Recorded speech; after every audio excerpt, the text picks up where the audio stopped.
अगं ए बाई, काय झालंय काय तुला? डोकं फिरलंय का तुझं? तू एवढ्या रात्री इथं काय करते? अरे मी आपल्या लग्नाचा विचार करत होते. त्यात तुझ्या बाबांना काय वाटतं तेही महत्वाचं आहे की नाही आपल्यासाठी.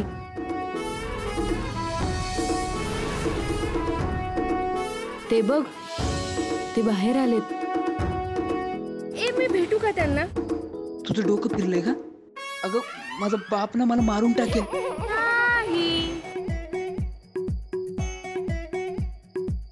काही बोलू नकोस, फक्त लाईट कमी जास्त कर.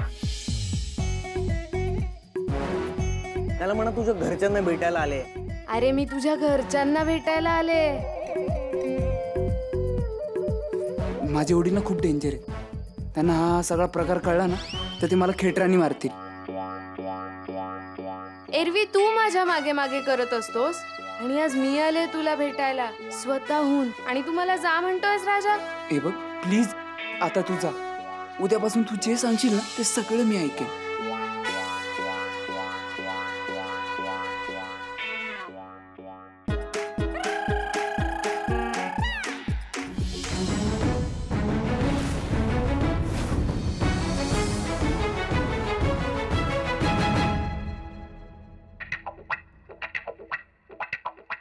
पोरगी कोण होती? कोण होती पोरगी? पप्पा उद्या कॉलेजमध्ये पेपर आहे ना, नोट्स आहे का विचारायला आली होती. एवढं रात्री? एवढ्या? पप्पा तिच्याकडे नाही ना म्हणून. पण तुझ्याकडे विचारायला आली होती म्हणून तुझ्याकडे ऐकाडाय जागेवर तुझं ऐकाड आता बास करा. रात्रीचं नका बोलू काही त्याला. दिवस बोललो तर दिवस कशाला बोलतो? रात्री बोललो तर रात्री कशाला बोलतो? बा बोलू कधी? नाही तुम्ही आता बोलूच नका. राजा जा, तू अभ्यास कर जा.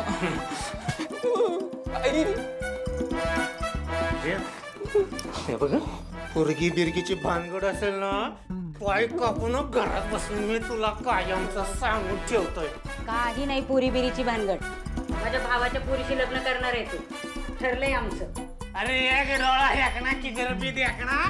राजाचं लग्न होणार ते आपल्या बहिणीच्या मुलीशीच. असं बघते ना मी पण कसं होतं तुमच्या बहिणीच्या मुली. मी पण बघतो. हा तुझा तो भाऊ टाकल्या जाडा होत. पण सायली नेमकं काय झालंय ते तरी सांग. बरं आमचं काही चुकलंय का? नाही, पण काल मी राजाच्या घराबाहेर गेले ह्याचा राग काढायला त्याने माझ्या घरच्या नंबरवर फोन केला आणि माझ्या आईला धमक्या दिल्या की तुमची मुलगी कॉलेजला जाऊन काय करते तुम्हाला माहिती नाही, तिचं शिक्षण थांबवा असं म्हणाला. मग तू आईला काही सांगितलंस? हिम्मतच नाही झाली. अगं हे बघ, एक गोष्ट कायम लक्षात ठेव, घरातल्यांना जे काय आहे ना ते सगळं सांगायचं. हो, पण माझ्या घरचे काही नाही करू शकणार आहेत राजाला. हे बघ, आपले पालक इतर कोणाला काही करू शकत नसले ना तरी आपली मदत नक्की करू शकतात. एकदम बरोबर. त्यांना आपण बोललं पाहिजे. घरच्यांचा विश्वास महत्वाचा असतो ना. मी बोलते, पण आता काय करणार होतं आपण? कारण माझी आई खूप घाबरली आहे. आपल्याला वाटलं होतं की या राजाला आता तरी अक्कल येईल, पण नाही. याला जरा जास्तच मोठा धडा शिकवला पाहिजे.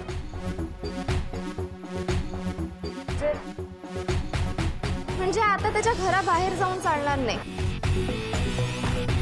थेट त्याच्या घरात गेलं पाहिजे. पण असं कसं आपण? नाही नाही नाही, तू काळजी करू नको. आम्ही सोबत असू तुझ्या.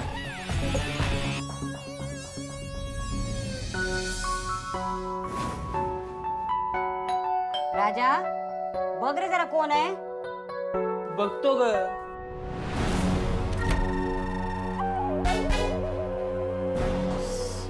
सायली,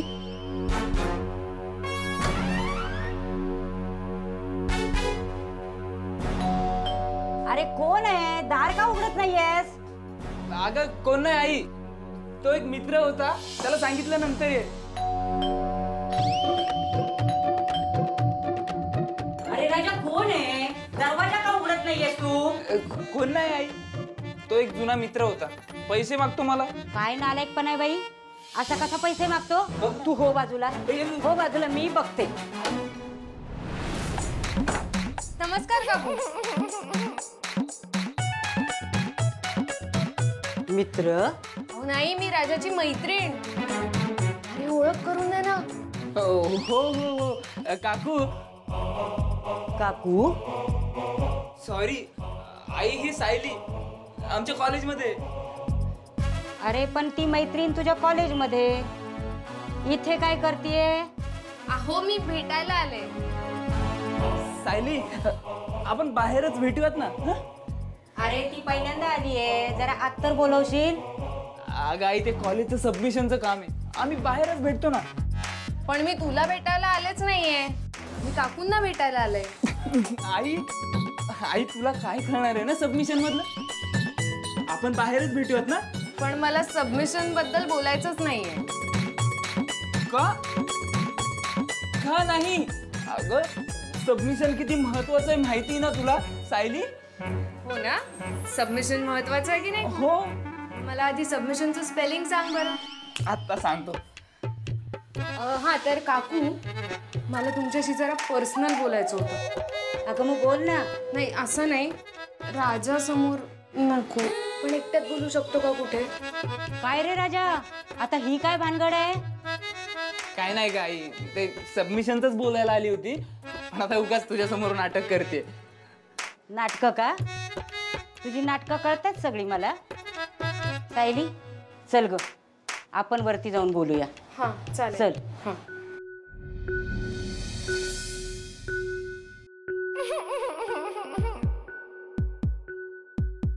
बोल.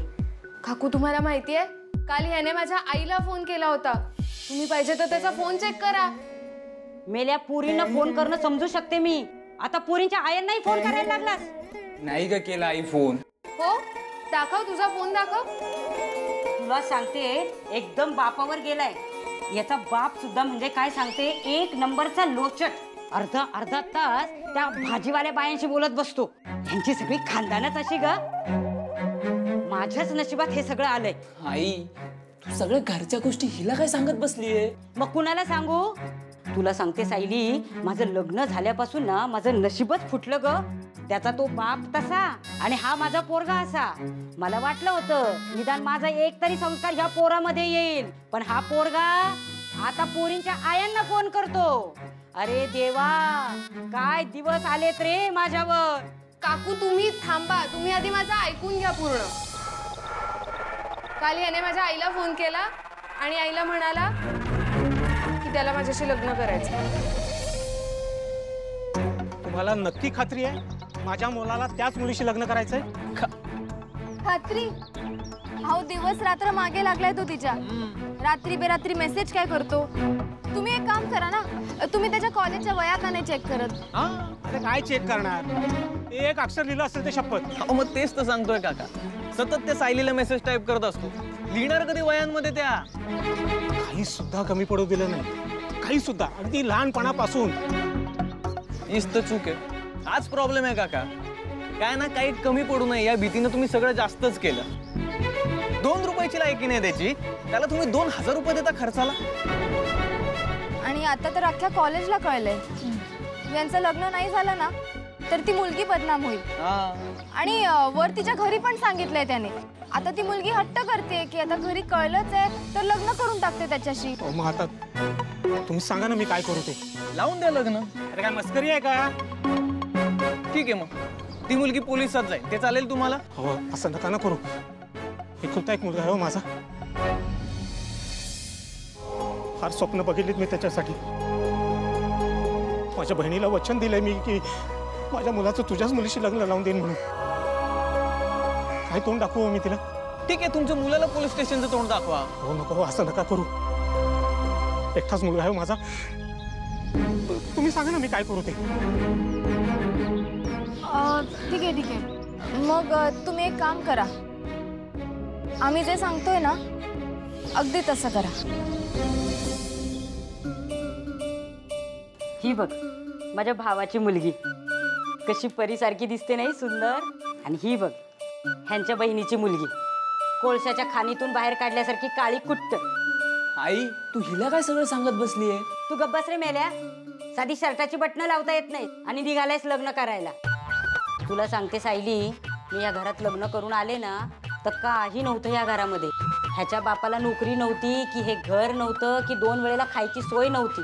अगं मी होते म्हणून कसा बसा केला ग संसार. अगदी लक्ष्मीच्या पावलांनी आले मी ह्या घरामध्ये. नाही तर ह्याच्या बापाला काय अक्कल होती. आई अगो बाई आलत तुम्ही. बघा बघा त्या पोराने काय दिवे लावलेत ते. लग्न करायचं म्हणतोय हिच्याशी. अरे निदान माझा नाही तर बापाचा तरी विचार करायचास. 4 चौघात केवढा मान आहे त्यांना. हे एवढं कष्टाने घर बांधलंय, तुला मोठं केलंय. अरे माझा नाही तर निदान त्यांचा विचार करायचास रे मेल्या. तू जरा शांत राहा. शांत राहून काय करू. हे सगळं सहन करू. मी ठरवलंय या दोघांचं लग्न लावून द्यायचं. पप्पा शब्द जरी बोललास ना 32शी घशात घाली ना. अहो पण जरा शांत राहा. आणि मी मुद्दामच तिच्या भावाला आणि भावजाईला घेऊन आलोय. तुम्ही या ना प्लीज. या. नमस्कार नमस्कार. नमस्कार नमस्कार. या ना या बस. हो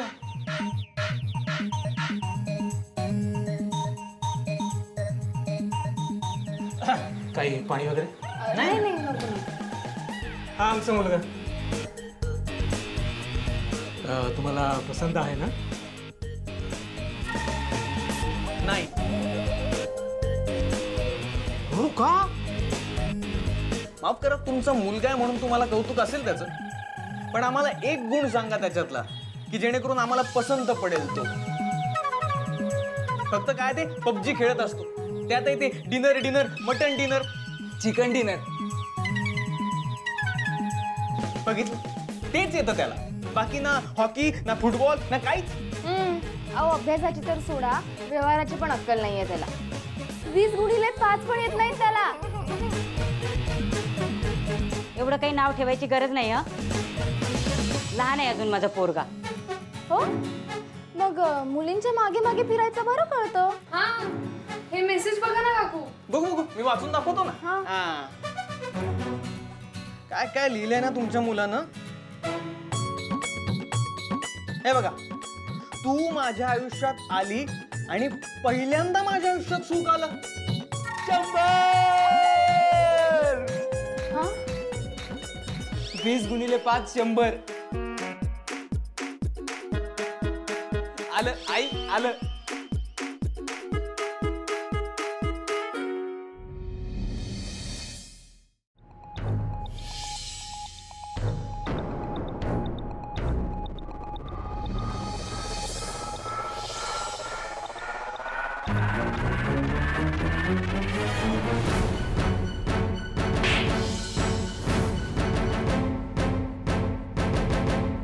आणि मी काय दुःख दिलं रे तुला. अरे काय कमी काय केलं तुझ्यासाठी. हा हे बघ, अजून एक मेसेज. तुझ्यासारखी सुंदर स्त्री या जगात दुसरी कुणी नाही. माझ्या भावाची मुलगी सुंदर नाही.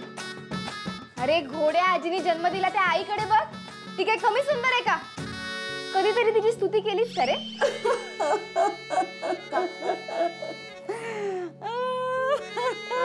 काय झालं मम्मी. त्याला घोड्या म्हणाले याचा राग आलाय का तुम्हाला.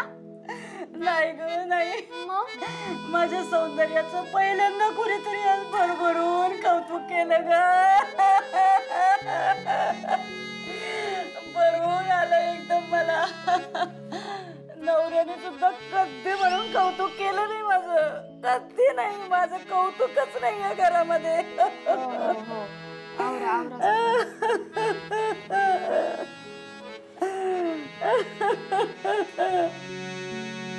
जरा आपल्या मुलाचं बघूया का. जेव्हा बघावं तेव्हा स्वतःच पडलेलं असतं. अहो तुम्हाला सांगतो, एकदा टीव्हीत भूकंपाच्या बातम्या दाखवत होते. तर त्या भूकंपाच्या बायका बघून म्हणते कशी, बघा बघा त्या भूकंपातल्या बायकांना सुद्धा किती भारी भारीतल्या साड्या आहेत. आणि मी म्हणे हिला सेल मधल्या साड्या आणून देतो. हा हा त्या पोराचं बघा. आपलं आयुष्यभर चालूच राहणार आहे. बाप. हे बघ, अजून एक मेसेज. असं कोणी लिहितं का. हे बघा बघा, सायली या जगात फक्त तूच माझी आहे. फक्त तूच. हीच. तुझ्यासाठी हे जग मी सोडायला तयार आहे. तुझ्या पुढे सगळे हे काय लिहिलेस रे? शुल्लक. तुम्हाला शुल्लक बोलला. याला पकडा. याला याला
आई 9 महिने पोटात वाढवलं घोड्या, हे पांग फेडण्यासाठी का रे? पळतोस काय रे भित्र्या? हिम्मत असेल तर बोल ना. आणि 4 चौघात लाच काढायची नसेल ना तुला तर घरीच आहे. मी येतो, घरी येतो. प्लीज प्लीज मला मारू नका. ओ पप्पा, पप्पा पाय पडतो, मला मारू नका.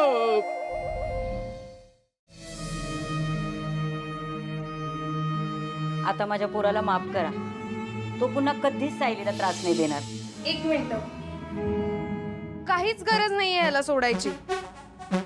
याने माझे फोटो काढलेत मी घरी आल्याचे आणि ते मित्रांना पाठवलेत सोशल साईटवर आणि खाली लिहिलंय की तुमची वहिनी आलीये. उठ उठ मेल्या उठ. कसला कुत्रास रे तू? काहीच लाज वाटत नाही का? आत्ता सुधारला असं वाटतं आणि तेवढंच कधी माती खातो. प्लीज मला माफ करा ना. यानंतर अशी चूक नाही करणार. नाही, आता नाही. आता तुला एकच उपाय आहे. काय?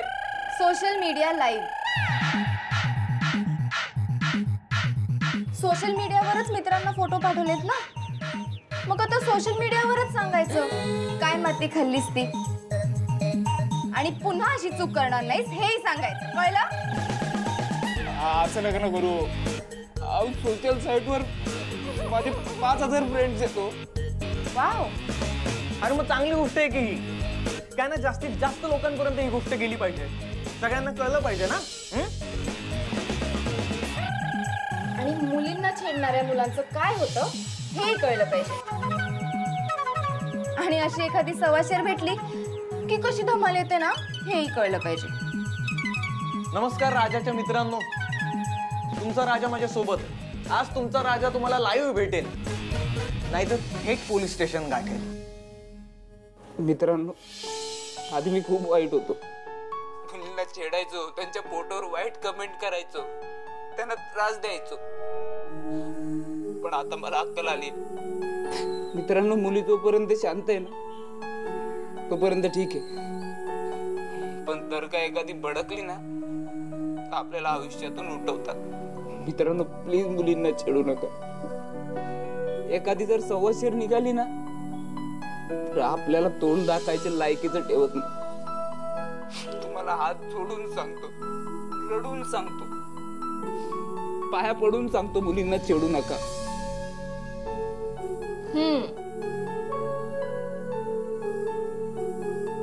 प्रेमात पडलेला माणूस वेगळा आणि डोक्यावर पडलेला माणूस वेगळा, आणि मुलींना हे लगेच ओळखू येतं.